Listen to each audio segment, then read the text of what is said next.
The summer sun baked the asphalt, turning the city into a furnace. Jack Turner, a mechanic with grease-stained hands, tightened the last bolt in his workshop. Until he stopped at a gas station and found the most powerful man's daughter hiding in the shadows, begging him not to give her away. Before we dive in, drop a comment with where you're watching from. And don't forget to hit subscribe for more stories like this. Let's begin. The heat inside the garage pressed down like a heavy blanket. Jack Turner wiped his forehead with the back of his hand, smearing a streak of grease across his temple. The old box fan rattled uselessly in the corner, blowing more dust than air. On a shelf above the workbench, a small TV flickered, its sound just barely audible over the whine of tools. Richard Hale's daughter, 18-year-old Sophia, has been reported missing. The Hale family is offering a reward for any information leading to her safe return. Jack set down his wrench and frowned. Richard Hale, the city's most powerful businessman. The man owned half the factories, half the skyline. Jack remembered the stories of how Hale's company treated its workers: long hours, broken safety rules, accidents swept under the rug. Still, hearing about a missing girl made his chest tighten. He had a daughter too, Emily, 13, growing up faster than he was ready for.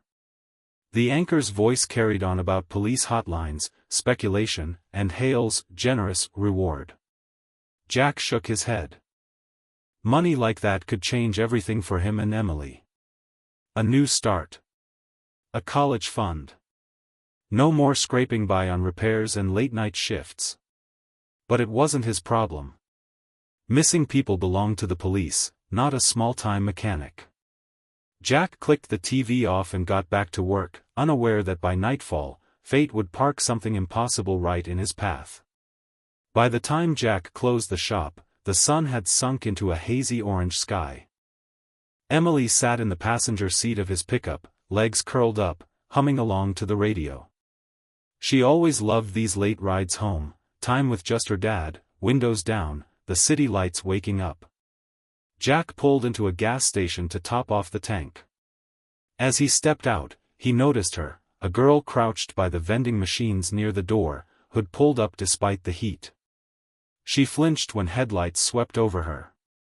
Something in her posture, tense, cornered, like a stray cat, made Jack pause. Then she looked up. Her face was pale, streaked with dried tears, and unmistakable. Sophia Hale. Jack's stomach knotted. Every screen in the city had her photo on it. Missing daughter of Richard Hale. A reward big enough to change lives. Dad? Emily's voice called from the truck. What's wrong?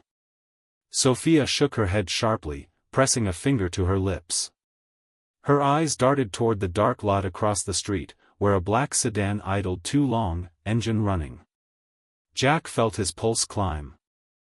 The city's most powerful man's daughter wasn't missing, she was hiding. And she was hiding from someone dangerous. Jack's first instinct was to call the cops. But something in Sophia's wide, frantic eyes held him still. She wasn't just scared, she was desperate. Please, she whispered, barely audible over the buzz of the neon sign above the gas station. Don't tell them you saw me. They'll take me back.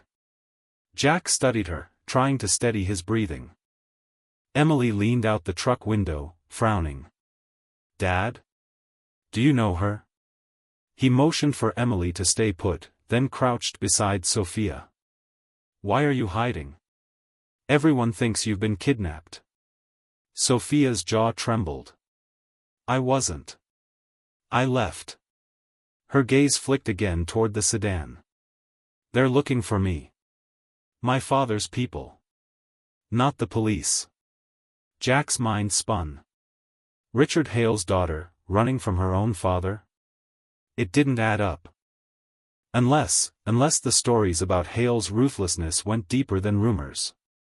Listen, Jack said firmly, you can't just sit out here. Whoever's in that car, they already spotted you. Sophia grabbed his arm. If you turn me in, you'll get money. Enough to change your life. But if you don't, she hesitated, eyes glistening. You'll be in danger too. Jack glanced back at Emily, safe in the truck, watching.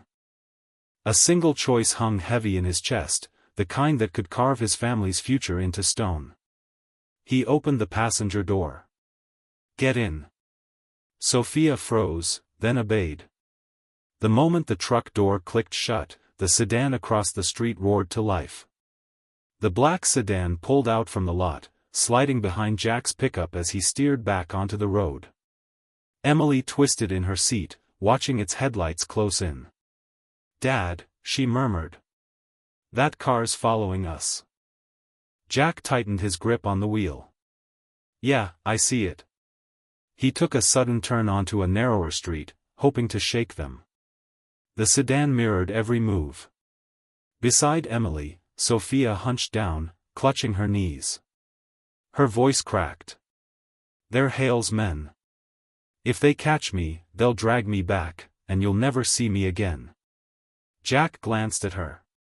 "You said you ran away. Why?" For a moment, silence. Then Sophia's words tumbled out, raw and shaking. "My father, there was an accident at one of his factories. Machines weren't maintained, safety alarms disabled. People died, men who begged him to fix things. I heard him on the phone last week. He's covering it up. Paying off inspectors. Blaming the workers." Jack felt a chill crawl through him. He'd worked in shops like that before, places where corners were cut, and workers paid the price. He'd seen friends mangled, lives broken. Sophia's hands trembled as she pressed them together. "I couldn't stay quiet. If I go back, they'll silence me. For good." Emily's young voice cut the tension. "Dad, we can't let them take her." The sedan's headlights flared closer, almost kissing the bumper. Jack's pulse hammered. He had to choose, floor it and risk drawing more attention, or stop and face whatever men Hale had sent. Either way, the summer night had just turned into a battlefield. Jack slammed his foot down on the gas. The old pickup roared louder than it had in years, rattling as it surged forward. Emily gripped the dashboard, eyes wide, while Sophia pressed herself against the seat, whispering prayers under her breath. The sedan closed in, sleek and fast, headlights glaring like the eyes of a predator. Jack swerved onto an overpass, weaving between late-night traffic. Horns blared, tires screeched, but he didn't let up. "Dad, they're gaining!" Emily cried. Jack's mind raced. He knew these streets, shortcuts, dead ends, the places cab drivers used to cut time. He'd grown up here, burned rubber on these same roads when he was younger and reckless. But now he wasn't running from cops, he was running from hired men with orders to capture or worse. Up ahead, construction barrels lined a half-finished exit ramp. Without thinking, Jack veered toward it. The sedan followed, but as Jack's pickup jolted down the uneven pavement, he yanked the wheel at the last second, cutting across a side alley barely wide enough for his truck. The sedan screeched, overshot the turn, and thundered past. For a moment, silence. Only the echo of Emily's ragged breathing and Sophia's trembling sobs filled the cab. Jack slowed, turning into an abandoned industrial lot, and killed the engine. The truck hissed in the heat, settling into the shadows. Sophia finally spoke, her voice raw, "They won't stop. Not until my father has me back under his roof." Jack looked at her, then at Emily. He realized he'd already crossed a line. Whatever happened next, there was no going back. The night air in the lot was thick, heavy with the scent of rust and weeds pushing through cracked pavement. Jack shut off the headlights and let the darkness swallow them. The three sat in silence, the city's hum distant, like another world. Sophia's hands shook as she dug into the pocket of her hoodie. From it, she pulled a small flash drive, its plastic casing worn from being clutched too tight. She held it out like it weighed 100 pounds. "This is why they're chasing me," she whispered. I copied files from my father's office. Emails, contracts, accident reports. Proof he knew the machines were dangerous. Proof he bribed the inspectors to look away. Jack stared at it, a knot tightening in his chest.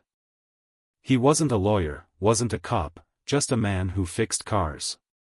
But even he knew this kind of evidence could bury a man like Hale, or bury anyone who dared to expose him. Emily leaned forward, curiosity gleaming in her young eyes. You could show this to the police, right? Sophia shook her head. You don't understand. My father owns half the city. The police chief, the mayor, they answer to him. If I hand this over to the wrong person, it disappears, and I disappear with it. Jack rubbed his jaw, the weight of the decision pressing down. Turning Sophia in meant money, safety, a future for Emily. But protecting her meant crossing a man who could crush them like ants. Emily's voice broke his thoughts. Dad. Mom always said you can't buy back your soul. Doing what's right matters more. Jack froze. Hearing his late wife's words echoed through his daughter's mouth cut deep. He looked at Sophia's trembling hands, at Emily's determined eyes, and knew he was standing at a crossroads bigger than anything money could fix. The lot was too quiet. Too still. Jack's instincts told him they hadn't shaken Hale's men for long. He eased open the truck door, scanning the darkness between the skeletal remains of old warehouses. Stay inside, he told Emily, though his voice betrayed the unease curling in his gut. Sophia gripped the flash drive so tight her knuckles whitened.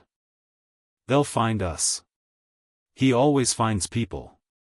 Before Jack could answer, the crunch of tires on gravel echoed at the far end of the lot. Headlights swept across broken concrete, slicing through the shadows. Another sedan. Then a second one. Emily gasped. Dad. Jack's mind raced. Running wasn't an option, the truck would be cornered before he hit the street. Hiding wouldn't hold, they were boxed in. He thought of his old friend Paul, a journalist who used to hang around the shop, sniffing out stories no one else dared print. If anyone could help Sophia, it would be him. But Paul had disappeared from the papers after writing too close to the truth. Was he even still around? The first sedan door slammed shut. Dark figures spilled into the lot, moving like shadows, purposeful, hunting. Sophia's breath came quick, shallow. Emily reached for Jack's arm, eyes wide but steady. We can't let them take her. Not after what she told us. Jack swallowed hard. A lifetime of fixing engines hadn't prepared him for this moment. But fatherhood had. Protect Emily. Do what's right. He pulled them both close, whispering, stay low. When I say run, you run. The footsteps were getting closer. The night had come alive with danger, and Jack knew he was about to step into a fight that could cost him everything. The crunch of boots drew nearer, bouncing off the hollow shells of warehouses. Jack's pulse pounded in his ears. He spotted a length of rusted pipe leaning against a wall, not much, but better than his bare hands. He gripped it tight, feeling its weight. The men spread out, flashlights cutting through the dark. One beam swept dangerously close to the truck. Jack motioned to Sophia and Emily, and they slid silently toward the shadows of a collapsed loading dock. Split up, one of the men barked. She's here somewhere. Jack's chest tightened. He had seconds. He slipped a hand into his pocket, pulled out his old flip phone, and thumbed through contacts until he saw the name he hadn't used in years, Paul Green. He hit dial. 1 ring. 2. Then a groggy voice, Jack? You realize what time it is? No time, Jack hissed. I've got Richard Hale's daughter. She's got proof of everything, the accident, the bribes. His men are on us. I need help. A pause. Then Paul's voice sharpened. Where are you? Before Jack could answer, a flashlight beam caught him square in the chest. There. Adrenaline surged. Jack swung the pipe, knocking the light aside, and shouted, "Run!" Emily and Sophia bolted for the alley as Jack planted himself between them and the shadows closing in. His phone slipped from his hand, but he heard Paul's muffled shout before the call cut, "Stay alive, Jack. I'm coming." The men advanced. Jack's knuckles whitened on the pipe. He wasn't a fighter, but tonight, he was a father with everything to lose. Jack swung wildly, forcing the nearest man back a step. But another lunged from the side, fist connecting with his ribs, knocking the wind out of him. Jack staggered, pipe clattering to the ground. "Dad!" Emily's cry echoed across the lot, sharp, terrified. Before the men could pin him, a blinding set of headlights cut through the night. A battered van screeched to a halt, horn blaring. The side door slid open, and a familiar voice shouted, "Get in, now." Paul Green. Sophia grabbed Emily's hand, dragging her toward the van. Jack clenched his teeth, shoved the attacker off him, and stumbled after them. A bullet ricocheted off metal nearby as they dove inside. Paul slammed the door shut and floored the gas, the van fishtailing out of the lot in a cloud of dust. "Still getting yourself in trouble, Turner," Paul muttered, eyes locked on the road. "But this? This is bigger than anything I've seen." Sophia thrust the flash drive into his hand. "My father killed people. He covered it up. You can prove it." Paul glanced at the drive, then at Jack. "If what's on here is real, Hale's empire collapses. But once we release it, he'll know you helped." Jack wiped the blood from his lip, breathing hard. "Doesn't matter. What matters is doing what's right." Emily looked at him, pride shining through her fear. For the first time, Jack saw not just his little girl, but the reflection of her mother's courage. Paul's jaw set as he turned the van onto the highway. "Then let's bring a king to his knees." The newsroom buzzed like a hive the next morning. Paul's contacts worked fast, pulling data from Sophia's flash drive, cross-checking every email and forged inspection report. By noon, the story hit the airwaves, a breaking exposé that named Richard Hale directly. Jack watched the broadcast from the corner of the room, Emily at his side, Sophia pale but steady beside her. Every channel showed Hale's face, his empire painted not as triumph but as rot. Reporters swarmed the courthouse, demanding answers. But Hale didn't go quietly. That afternoon, his black sedan rolled up outside Paul's office. The Tycoon himself stepped out, sharp suit gleaming, rage carved into every line of his face.